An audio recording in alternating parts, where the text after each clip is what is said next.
Hey gang, welcome back to Inverted Pursuits Lab. Today we are looking at static margin. I've got a bunch of stuff I've drawn out behind me here on the board to help explain the concept real quick.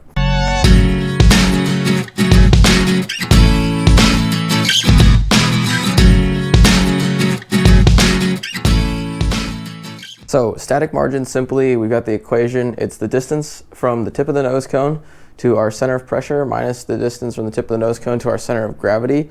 All of that divided by the diameter of our body.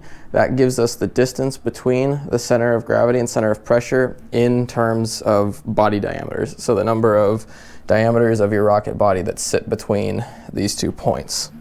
And on a rocket, that defines our stability. So this is the Sentinel rocket that I sell here at Inverted Pursuits Lab.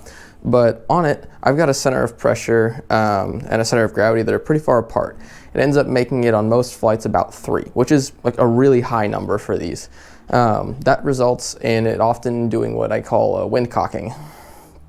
And it's an issue I have long since solved, but during the prototyping phases, it was a very big issue where it would just push over due to the wind acting on the fins. When the center of gravity and the center of pressure are very far apart and there's a high number there on your static margin, such as a 3 or 4 or even upwards of a 16 that exists on the Estes high fly or Estes mean machine, that results in the rocket wanting to tip into the wind. So the wind pushes on the fins and rotates the rocket back. And it's not the end of the world, but it often results in a lot of shred on your rocket. It can also result in your rocket just traveling horizontal. It's not overly desirable. Usually we want to keep it going upright. Horizontal results in a lot further distance for us to have to track the rocket, as well as a potential that it could hit nearby people or objects. So that's a safety concern.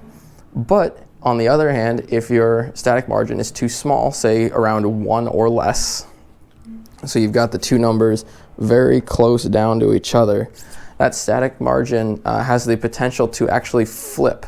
So your center of gravity and center of pressure could actually swap locations. And so as the wind were to push your rocket over and it wants to fly a little sideways or it takes a tip any direction, the aerodynamic forces are now of your rocket traveling sideways. So you get lift actually along the body of the rocket, which pulls your center of pressure value forward.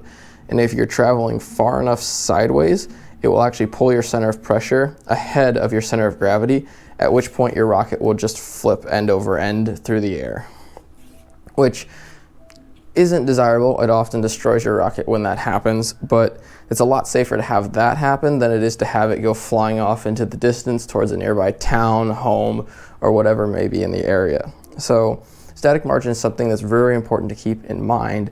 And an easy way you can actually test if your static margin is too small or too high is the string test, which is kind of a controversial test because it breaks down in certain areas. And those areas are when your static margin is too high or too low. So if you've got it between about 1 and 2, usually I like to hit around 1.2 to 1.8 is my happy spot. The rocket will actually get a nice balanced flight as you tie your string around the center of gravity. Make sure you tape it in place at your center of gravity and you spin it. And I've got another video on the string test and just some fun I've had doing with that. And it's quite a challenge with larger rockets to do it on, but it's a lot of fun with your smaller ones. But if your CG, CP, your static margin is too low, the rocket will actually tumble through the air, as I just lose my nose cone. And you'll actually be able to see that tumble happening because you're traveling mostly sideways, or the rocket will want to travel off. And so with too small a CG-CP, you'll actually see that tumble of what could happen if your rocket were to go sideways in flight. And it doesn't mean your rocket's not good to fly. It means it'll probably still fly just fine as long as you don't tip over too far or get whipped off the rail.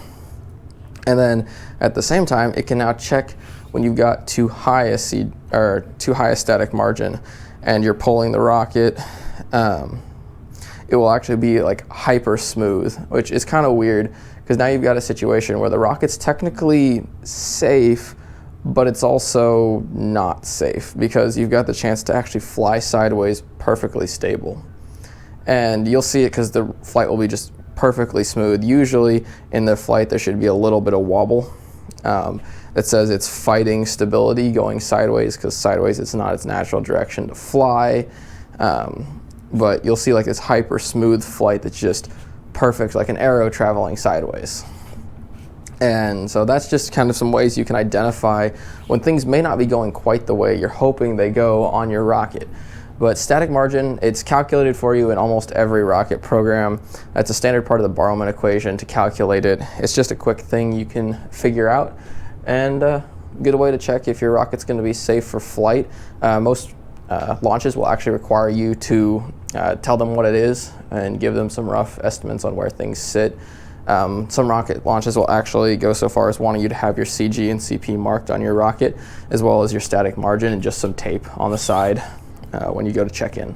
But thanks for watching, gang. See you in the next video. Hey gang, if you're interested in getting one of these really cool 3D printed rockets for yourself, take a look at the link down in the description below. We've got currently 3 rockets available for purchase on the store, with 2 more rapidly coming, including this one, Sentinel.